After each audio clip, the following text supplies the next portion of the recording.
Hi friends, मैं ताहिर मंसूरी आपका अपने YouTube चैनल ज्ञान क्लासेस में एक बार फिर से स्वागत करता हूं। आज हम कक्षा 12वीं विषय लेखा शास्त्र की इकाई 1 अलाभकारी संगठनों के वित्तीय विवरण का थ्योरी का संपूर्ण अध्ययन करेंगे। तो मैं आपका ज्यादा समय न लेते हुए शुरू करता हूं अपने वीडियो को। तो अलाभकारी या गैर व्यापारिक संस्थाओं से आशय, सबसे पहला टॉपिक हमारा जो रहेगा वो अलाभकारी या गैर व्यावसायिक संस्थाओं से आशय। तो इसमें मैं आप लोगों को ये बताना चाहूंगा कि हम देखें तो संस्थाएं दो प्रकार की होती है, एक लाभकारी और दूसरी होती है अलाभकारी। हमें केवल अलाभकारी संस्थाओं के विषय में अध्ययन करना है इस चैप्टर में। तो जो संस्थाएं लाभ कमाने के उद्देश्य से कार्य करती हैं वो लाभकारी संस्थाएं कहलाती हैं, और उसका अपोजिट दूसरा जो रहेगा वो अलाभकारी संस्थाएं या गैर व्यापारी, दोनों का आशय एक ही रहेगा। तो अलाभकारी संगठनों से आशय उस संस्था से होती है जो लाभ कमाने के उद्देश्य से नहीं बल्कि समाज सेवा के उद्देश्य से कार्य करती है। तो यहाँ पर हम इसे सीधा बता सकते हैं कि जो संस्था समाज सेवा के उद्देश्य से कार्य करती, समाज सेवा के उद्देश्य से कार्य करती है। अलाभकारी संगठनों के अंतर्गत स्कूल, कॉलेज, महाविद्यालय, अस्पताल और मंदिर, मस्जिद, ये सभी जो है अलाभकारी संगठनों के उदाहरण होते हैं, अर्थात ये नॉन प्रॉफिट ऑर्गेनाइजेशन कहलाती हैं। अंग्रेजी में इसे हम नॉन प्रॉफिट ऑर्गेनाइजेशन कहते हैं। तो इसके अंतर्गत हम आपको आगे बताते हैं। हम अब इसके कुछ उदाहरण आपको लिखकर बताते हैं। तो उदाहरण के लिए सबसे पहले हम ले सकते हैं स्कूल, कॉलेज, अस्पताल, मंदिर, मस्जिद, ये इसके कुछ उदाहरण हैं जो अलाभकारी संगठनों के अंतर्गत आते हैं। हमें उम्मीद है कि आपको अलाभकारी या गैर व्यापारिक संस्थाओं के बारे में समझ में आ गया होगा। अब हम इसके नेक्स्ट टॉपिक की ओर चलेंगे, पेशेवर व्यक्ति। तो पेशेवर व्यक्ति कौन होते हैं? पेशेवर व्यक्ति, इसका सीधा सा उदाहरण है कि वह व्यक्ति जो अपने बुद्धि का प्रयोग करके धन कमाते हैं वो पेशेवर व्यक्ति कहलाते हैं। जैसे शिक्षक, डॉक्टर, वकील, इंजीनियर, ये सभी क्या है, केवल अपनी बुद्धि का प्रयोग करके धन कमाते हैं। ये किसी वस्तु का क्रय विक्रय नहीं करते हैं। तो यही हमें आपको लिखना पड़ेगा और समझ में आ जाएगा, ठीक है। तो इसकी हम परिभाषा लिख सकते हैं कि वह व्यक्ति जो अपनी बुद्धि का उपयोग करके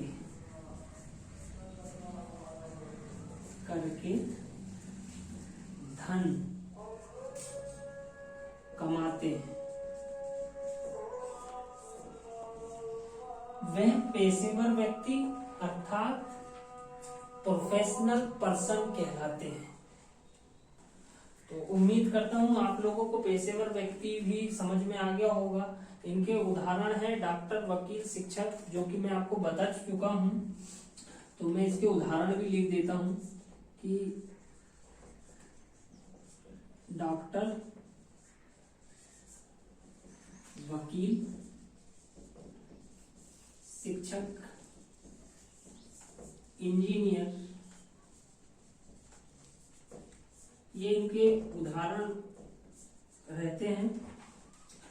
अब इसके बाद हम अगले टॉपिक की तरफ चलेंगे कि अलाभकारी संगठनों के आय के स्रोत और व्यय के स्रोतों की मदें। यहाँ पर मैं आपको ये बताना चाहता हूं कि अलाभकारी संगठन जो रहता है उनकी आय कहाँ से होती है और व्यय कहाँ पे होते हैं। तो यहाँ पर हम अब आपको अगले टॉपिक में बताएंगे कि अलाभकारी संगठनों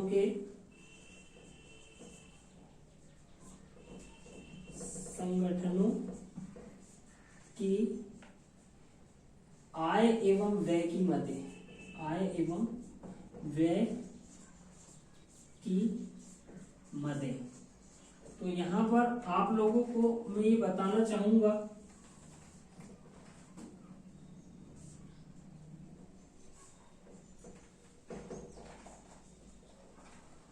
यहाँ आपकी आय की मदें और यहाँ आपकी व्यय की मदें। ये आपके विकल्प में पूछा जाता है ये क्वेश्चन की अलाभकारी संगठनों की आय की मदों को समझाइए या अलाभकारी संगठनों की व्यय की मदों को समझाइए। आप लोगों के मन में एक बात ये आई होगी कि अलाभकारी संगठन जो कि लाभ नहीं कमाती, समाज की सेवा करती है, तो उनकी आय कहाँ से होती होगी। तो उसके अंतर्गत मैं आप लोगों को आय की मदें बताना चाहता हूँ कि उसकी मदें हैं। सबसे पहले प्रवेश शुल्क, प्रवेश शुल्क, एंट्री फीस, इसे मैं अभी समझाता हूँ। दूसरा है चंदा, तीसरा है दान, चौथा है आजीवन सदस्यता शुल्क,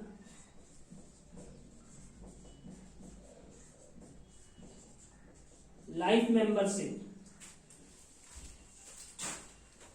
उसके बाद विनियोग पर ब्याज, विनियोग से प्राप्त ब्याज।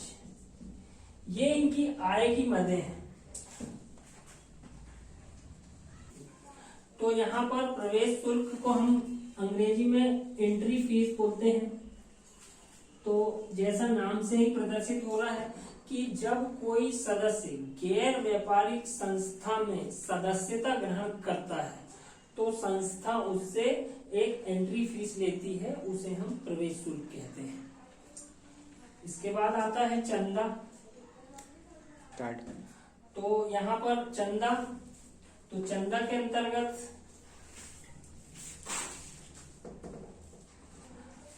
अंग्रेजी में इसे हम सब्सक्रिप्शंस बोलते हैं।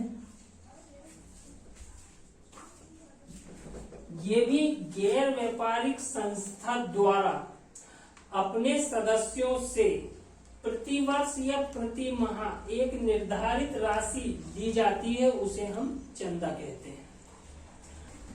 इसके बाद आता है दान। दान को हम अंग्रेजी में डोनेशन बोलते हैं। तो जो दान रहता है वो सदस्यों से या हम बोल सकते हैं आम जनता से कोई भी राशि जो आम जनता द्वारा संस्था को दान में दी जाती है वो दान कहलाती है, डोनेशन के रूप में। ठीक है। इसके बाद आता है आजीवन सदस्यता शुल्क, मतलब लाइफ मेंबरशिप। इसके अंतर्गत हम ये आपको बताना चाहते हैं कि जो गैर व्यापारिक संस्था में कुछ सदस्य होते हैं वो अपने जीवन भर तक के लिए सदस्यता ग्रहण कर लेते हैं, तो वो उनसे एक फीस एक ही बार ली जाती है, वो आजीवन सदस्यता शुल्क कहलाती है। इसके बाद अगला है विनियोग से प्राप्त ब्याज। तो इसके अंतर्गत जब गैर व्यापारिक संस्थाओं के पास कुछ धनराशि जो जमा रहती है या वो किसी कंपनी या किसी संस्था में इन्वेस्ट कर देते हैं तो उससे जो प्राप्त होता है ब्याज, वो संस्था की आय का स्रोत माना जाता है। इसके बाद हम अगले व्यय की मदों की ओर चलेंगे। इसके बाद हम व्यय की मदों की ओर आते हैं। तो सबसे पहले आता है वेतन, उसके बाद आती है मजदूरी, फिर बिजली बिल, छपाई व स्टेशनरी,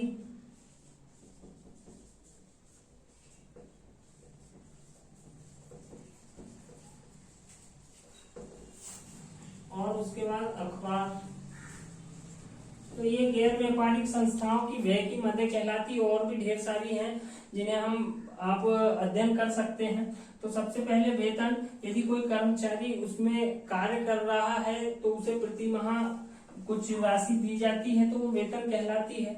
और यहाँ पर मजदूरी, तो यहाँ पर मजदूरी के अंतर्गत प्राइवेट में यदि किसी कर्मचारी को रखा जाता है तो उसे पर डे या हफ्ते में, सप्ताह में एक बार मजदूरी के रूप में कुछ राशि देनी पड़ती है। तो ये मजदूरी, बिजली में तो संस्था बड़ी रहती है तो वहां पर इलेक्ट्रिसिटी के जो बिल आते हैं वो बिजली में भी व्यय की मदद रहती है। छपाई व स्टेशनरी के अंतर्गत कागज, पेन ये सब आते हैं। और अखबार, जो डेली न्यूज़पेपर आते हैं उनके जो व्यय रहते हैं वो व्यय की मदें कहलाते हैं। इसके बाद हम अपने नेक्स्ट टॉपिक की ओर चलते हैं। तो हमारा जो अगला टॉपिक है वो गैर व्यापारिक संस्थाओं द्वारा रखी जाने वाली पुस्तकें। ये गैर व्यापारिक संस्थाएं अपने पास कुछ पुस्तकें रखती हैं। तो इसमें ये 8 किताबें जो है वो रखती हैं। तो इसमें सबसे पहला है रोकड़ पुस्तक। तो रोकड़ पुस्तक, इस पुस्तक में संस्था के समस्त नगद लेन देनों का लेखा इसके अंतर्गत किया जाता है। रोकड़ी मतलब नगद लेन देनों का लेखा रोकड़ पुस्तक में करते हैं। उसके बाद दूसरा है जर्नल। जर्नल को हम दैनिक पंजी बोलते हैं हिंदी में। तो यहाँ पर जिन व्यवहारों का लेखा रोकड़ पुस्तक में नहीं किया जाता उसका लेखा हम यहाँ पर जर्नल में करते हैं। उसके बाद तीसरा पॉइंट है हमारा लेजर। लेजर जो है खातों का सारांश एवं अंतिम खाते बनाने हेतु लेजर या खाता बही तैयार किया जाता है। इसके अंतर्गत विभिन्न खातों को विभिन्न भागों में बांटना, जैसे क्रय विभाग में क्रय का लेखा किया जाता है, विक्रय में विक्रय का लेखा किया जाता है। तो लेजर में ये होता है। अगला पॉइंट है हमारा स्मारक पुस्तक। तो संस्था द्वारा किए गए उधार प्रकृति के व्यवहारों का लेखा इस पुस्तक में किया जाता है। याददाश्त के लिए इसमें क्या है, स्मारक का मतलब याददाश्त होता है। याददाश्त के लिए उधार का लेखा इसके अंतर्गत किया जाता है। उसके बाद अगला पॉइंट है हमारा सदस्यों का रजिस्टर। तो गैर व्यापारिक संस्थाओं के विभिन्न सदस्यों का नाम व पता इस रजिस्टर में लिखा जाता है। अगला है स्टॉक रजिस्टर। तो गैर व्यापारिक संस्थाओं द्वारा प्रदत्त सेवाओं से संबंधित उपभोग की जाने वाली विभिन्न सामग्री का लेखा इस रजिस्टर में किया जाता है। मतलब जो स्टॉक आपके पास है उसका कितना खर्च हुआ, कितना बचा है, उसका लेखा इसमें किया जाता है। उसके बाद संपत्ति का रजिस्टर। ये संस्थाएं अपनी क्रियाकलापों को पूर्ण करने हेतु जिन स्थायी संपत्तियों का क्रय करती है, मतलब संपत्तियों का क्रय जिसमें किया जाता है उसका लेखा संपत्ति रजिस्टर में किया जाता है। उसके बाद वेतन व मजदूरी का रजिस्टर। तो संस्था में कार्यरत विभिन्न कर्मचारियों को दिए जाने वाले वेतन व मजदूरी का विवरण इस रजिस्टर में किया जाता है। इसके बाद हम अपने अगले टॉपिक की तरफ चलेंगे। तो गैर व्यापारिक संस्थाओं द्वारा बनाए जाने वाले खाते कौन कौन से हैं। तो गैर व्यापारिक संस्थाएं जो हैं, संस्थाएं द्वारा बनाए जाने वाले, द्वारा रखे जाने वाले खाते,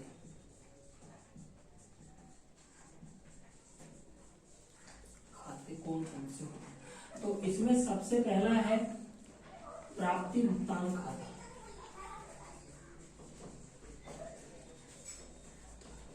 इसे हम अंग्रेजी में पेमेंट एंड रिसीप्ट अकाउंट बोलते हैं, प्राप्ति भुगतान खाता। दूसरा है आय व्यय खाता, आय व्यय खाता। Income and expenditure account. और तीसरा है स्थिति विवरण या चिट्ठा, स्थिति विवरण, या इसे हम बैलेंस शीट बोल सकते हैं, चिट्ठा। अब हम आपको यहाँ पर प्राप्ति भुगतान खाते का संपूर्ण अध्ययन कराएंगे। तो सबसे पहले इसका एक क्वेश्चन आता है, प्राप्ति भुगतान खाते से क्या आशय है। तो प्राप्ति भुगतान खाता जो रहता है, रोकड़ बही की सहायता से सामाजिक संस्थाएं व्यक्ति या पैसे वाले व्यक्ति एक निश्चित अवधि के लिए यह वित्तीय स्थिति रोकड़ शेष की जानकारी हेतु एक खाता तैयार करते हैं, जिसे हम प्राप्ति भुगतान खाता कहते हैं। सीधी सी बात है कि यहाँ पर एक निश्चित अवधि में पेशेवर व्यक्ति या गैर व्यापारिक संस्थाएं अपने जानकारी में ये रखना चाहती है कि उसे कितनी रोकड़ प्राप्त हुई है और कितना उसके पास से पैसा गया है, वो प्राप्ति भुगतान खाता कहलाता है। चलो अब हम अपने अगले टॉपिक की ओर चलते हैं। प्राप्ति एवं भुगतान खाता बनाते समय ध्यान रखने योग्य बिंदु कौन कौन से हैं, या प्राप्ति एवं भुगतान की विशेषता बताइए। क्वेश्चन ऐसा पलट किया जाता है कि प्राप्ति भुगतान खाते की विशेषताएं बताइए। तो सबसे पहले जो है हमारे पास पहला बिंदु शीर्षक। शीर्षक से आशय ये है हमारा कि सर्वप्रथम सबसे ऊपर शीर्षक लिखना चाहिए एवं दूसरी पंक्ति में प्राप्ति एवं भुगतान खाते की अवधि का उल्लेख होना चाहिए। जब हम यहाँ पर सवाल कराएंगे प्राप्ति एवं भुगतान खाते का, तो सबसे ऊपर हम यहाँ पर शीर्षक लिखते हैं प्राप्ति एवं भुगतान खाता, और दूसरी पंक्ति में अर्थात दूसरी लाइन में हम ये बोलेंगे कि 31 दिसंबर जो भी सन दिया रहेगा या 31 मार्च भी हो सकता है, वो समाप्त होने वाले वर्ष के लिए। तो यहाँ तक हमें ये शीर्षक के अंतर्गत ये आएगा। उसके बाद दूसरा है प्रारंभ। तो इसका प्रारंभ पिछले वर्ष के अंतिम रोकड़ शेष से होता है।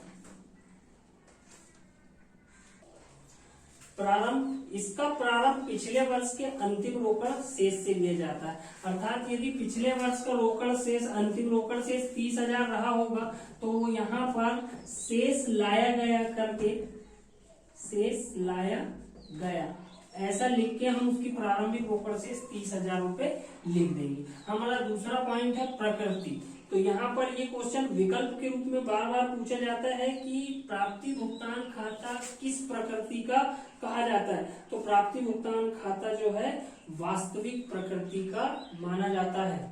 ठीक है, या रियल अकाउंट बोल सकते हैं हम इसे। उसके बाद है अगला पॉइंट प्राप्तियां। तो समस्त प्राप्ति इस खाते के डेबिट पक्ष में लिखी जाती है। अर्थात ये प्राप्ति राशि ये डेबिट पक्ष कहलाएगा और भुगतान राशि ये इसका क्रेडिट पक्ष कहलाएगा।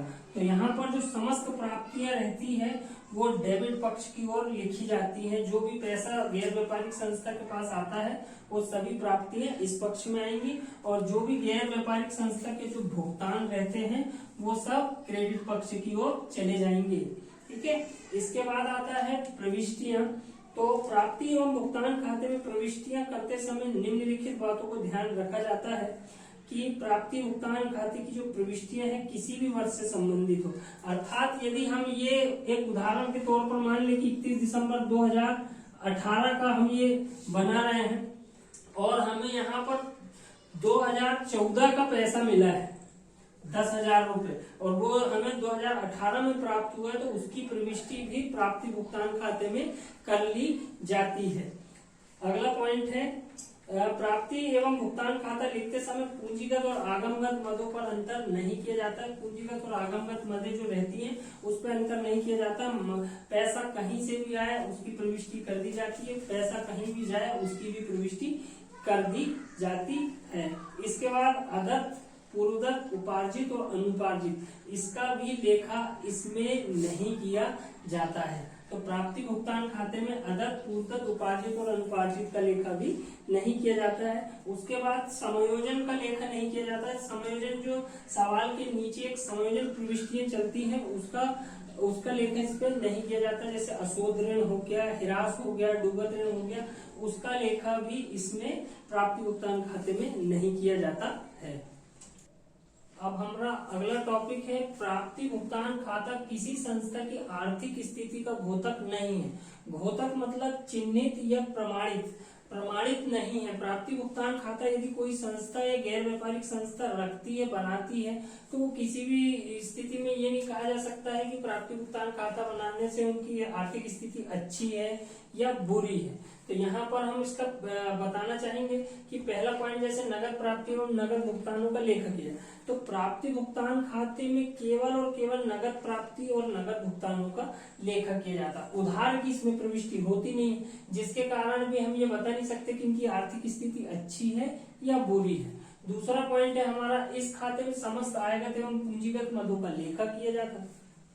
मतलब इसमें पूंजीगत और आगमगत जो मदे रहती हैं उनका लेखा कर दिया जाता है, लेकिन वो किस वर्ष से है ये भी मतलब कंफर्म नहीं हो पाता कि जैसे हम बोले कि अगले वर्ष की या पिछले वर्षों के भी लेखा इसमें किया जाता है। तो इस कारण से इसमें कंप्लीट पता नहीं चलता है कि आर्थिक स्थिति सही है या बुरी है। और तीसरा पॉइंट है, पिछले वर्ष के दायित्व व संपत्ति पूंजी का ज्ञान नहीं होता। इसमें पिछले वर्ष की जो दायित्व रहते हैं या संपत्ति रहती है उसका भी ज्ञान नहीं हो पाता, क्योंकि पिछले वर्षों के भी लेन देन यदि उधार है तो उसका लेखा इसमें नहीं किया जाता है।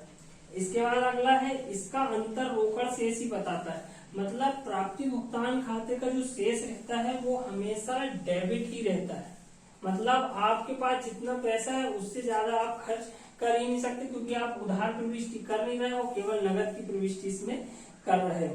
तो यहाँ पर ये हमारा जो है प्राप्ति भुगतान खाता किसी भी संस्था की आर्थिक स्थिति का द्योतक नहीं माना जाएगा। इसके बाद हम अपने अंतिम क्वेश्चन की ओर चलेंगे, जो प्राप्ति भुगतान खाते का है। प्राप्ति एवं भुगतान खाता एवं रोकड़ वही में अंतर बताइए। ऐसे ही वीडियो देखने के लिए हमारे चैनल को सब्सक्राइब करें और लाइक करें, और यदि पढ़ने समय किसी प्रकार की कोई समस्या आ रही है तो हमें कमेंट्स करके वो बता सकते हैं। हम उनकी समस्याओं को पूरी तरह सुन के और जवाब देंगे। ऐसे अब हम आते हैं अपने नेक्स्ट टॉपिक की ओर, प्राप्ति एवं भुगतान खाता एवं रोकड़ खाते में अंतर बताइए। तो प्राप्ति एवं भुगतान खाता और रोकड़ खाते में अंतर के लिए हमने आपको क्वेश्चन का आंसर बता दिए। तो पहला है लेखा करना। तो रोकड़ खाता जो है आपने पिछले वर्ष 11वीं कक्षा में पढ़े हैं, साधारण रोकड़ वही, द्विस्तंभीय रोकड़ वही और त्रिस्तंभीय रोकड़ वही, खुदरा रोकड़ वही, उसमें इसका पूरा आंसर दिया हुआ है। तो वहीं से ये रोकड़ खाते का आंसर मिलता है। तो पहला है लेखा करना, इसमें प्रतिदिन लेखा किया जाता है। अपन ने साधारण रोकड़ वही पिछले बार बनाए हैं, उसमें प्रतिदिन लेखा किया जाता है। अब हम प्राप्ति भुगतान खाते की जब सवाल करेंगे तो हम आपको उसमें बताएंगे कि इसमें केवल वर्ष में एक ही बार ये तैयार किया जाता है। दूसरा है तारीख, इसमें लेखा तिथिवार किया जाता है। तिथिवार मतलब दिनांक, day by day, per day या पर मंथ के हिसाब से इसमें लेखा किया जाता है। और प्राप्ति भुगतान खाते में लेखा तिथिवार नहीं किया जाता है, वो साल में एक बार तैयार किया जाता है। अगला है शीर्षक। शीर्षक में संस्था का नाम नहीं होता है। इसमें शीर्षक में संस्था का नाम एवं तैयार करने की तारीख होती, जैसे मैंने आपको अभी पिछले क्वेश्चन में बताया था शीर्षक और बाकी चीजों में। तो चौथा है सारांश, यह एक स्वतंत्र खाता होता है और यह रोकड़ वही का सारांश होता है। ये विकल्प में भी पूछा जाता है कि प्राप्ति भुगतान खाता किसका सारांश होता है, तो यह एक रोकड़ वही का सारांश होता है। अगला है पांचवा महत्व, यह प्रमुख वही होती है, यह एक स्मरणार्थ वही होती है। ऐसे ही वीडियो देखने के लिए हमारे चैनल को सब्सक्राइब करें। धन्यवाद।